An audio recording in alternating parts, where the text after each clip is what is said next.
ఒక్కసారి ఊహించండి. 1500 సంవత్సరాల క్రితం ఒక చిత్రకారుడు గోడపై వేసిన రంగు ఈరోజు కూడా కొత్తగా వేసినట్టే మెరుస్తుంది. ఎండ, వర్షం, కాలగమనం, సామ్రాజ్యాల పతనం ఏదీ ఈ రంగులను చెరపలేకపోయింది. అసలు ఆ చిత్రాలను ఎవరు వేశారు? ఎలాంటి రంగులు ఉపయోగించారు? వెలుగులేని ఆ చీకటి గుహల్లో ఎలా వేశారు?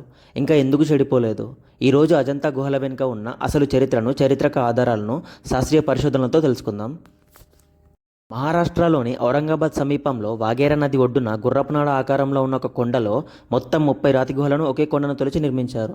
ఇది ప్రపంచంలోని అత్యంత గొప్ప బౌద్ధ కళా సంపద. 1983లో యునెస్కో ప్రపంచ వారసత్వ గుహల నిర్మాణం ఒకేసారి జరగలేదు. మొదట గుహలు క్రీస్తు పూర్వం 2వ శతాబ్దంలో శాతవాహన కాలంలో, తర్వాత దాదాపు 600 ఏళ్ల తర్వాత క్రీస్తు శకం 5వ శతాబ్దంలో వాకటకరాజు హరిసేనుడి కాలంలో మళ్ళీ ఈ చిత్రాలను వేశారు. అంటే 700 ఏళ్ల పాటు అభివృద్ధి చెందింది.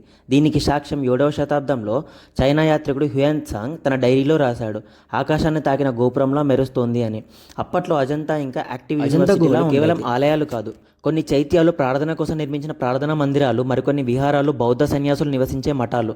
ప్రతి రాతి స్తంభం, ప్రతి శిల్పం ఒక కథ చెబుతుంది. కానీ అసలు ప్రశ్న ఏంటంటే, గుహ లోపల విద్యుత్ లేదు, పెద్ద కిటికీలు లేవు, అంత చీకట్లో అంత అద్భుతమైన చిత్రాలను ఎలా వేశారు? దీనికి బ్రిటిష్ పురావస్తు పరిశోధకులు ఒక అద్భుతమైన సమాధానం కనిపెట్టారు. ఆ కాలపు కళాకారులు 2 రకాల వెలుగును ఉపయోగించేవారు. పగటిపూట వాఘేరా నది నీటిని పాలిష్ చేసిన లోహపు పలకలను అద్దంలా ఉపయోగించి సూర్యకాంతిని గుహల్లోకి ప్రతిబింబించేవారు. గుహ గోడలకు పూసిన తెల్లటి సున్నపు ప్లాస్టర్ ఆ వెలుగును మరింత ప్రకాశవంతంగా చేసేది. తెల్లటి వస్త్రాలతో ఆ వెలుగును కావాల్సిన చోటికి మళ్లించేవారు. రాత్రిపూట లేదా లోతైన గుహల్లో జంతువుల కొవ్వుతో, ఆముదం నూనెతో వెలిగించిన నూనె దీపాలను కూడా ఉపయోగించేవారు. ఆ దీపాల వెలుగులోనే వేలాది చిత్రాలు పుట్టాయి. అంటే విద్యుత్ లేకుండానే కేవలం నీరు, అద్దం, నూనె దీపంతో సైన్స్ను ఉపయోగించి చీకటిని జయించారు. ఇదే అజంతా కళాకారుల అసలైన మేధస్సు. అజంతాను ప్రసిద్ధి చేసింది రాతి గుహలు కాదు, గోడలపై సజీవంగా ఉన్న చిత్రాలు. ఇవి జాతక కథలు, బుద్ధుని పూర్వజన్మ కథలు, బుద్ధుడి జీవితం, మరియు ప్రపంచ ప్రసిద్ధ పద్మపాణి బోధిసత్వుడి చిత్రం కూడా ఇక్కడే ఉంది.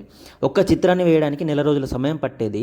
ఆ నైపుణ్యం చూస్తే ఆనాటి కళాకారులు దేవుళ్ళేమో అనిపిస్తుంది. కాలం గడిచింది, అడవులు పెరిగాయి, అజంతా వెయ్యేళ్ల ప్రపంచానికి దూరమైంది. 1819లో బ్రిటిష్ ఆర్మీ అధికారి జాన్ స్మిత్ వేటకు వచ్చి యాదృచ్ఛికంగా గుర్తించాడు.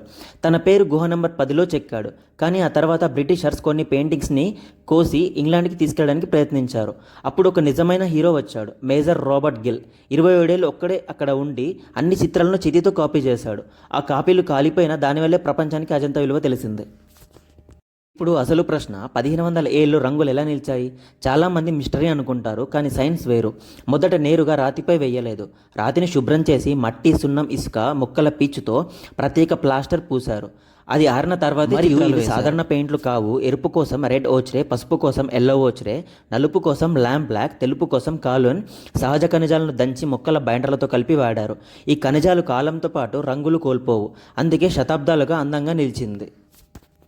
మరో కారణం గుహల వాతావరణం. లోపలికి నేరుగా ఎండ పడదు, గాలి, వర్షం తక్కువ, ఉష్ణోగ్రత, తేమ స్థిరంగా ఉంటాయి. అందుకే రంగులు చెడిపోలేదు. కానీ 1980ల వరకు గబ్బిలాల, కోతుల తేమ వల్ల చిత్రాలు దెబ్బతిన్నాయి. ఇప్పుడు ఏఎస్ఏ ప్రత్యేక కెమికల్స్ ఫ్లాష్ నిషేధం సందర్శకుల నియంత్రణ కాపాడుతోంది. మనం చూసే ప్రతి చిత్రం ప్రకృతితో 1500 ఏళ్ళు పూర్తిగా ఆగిపోయాయి.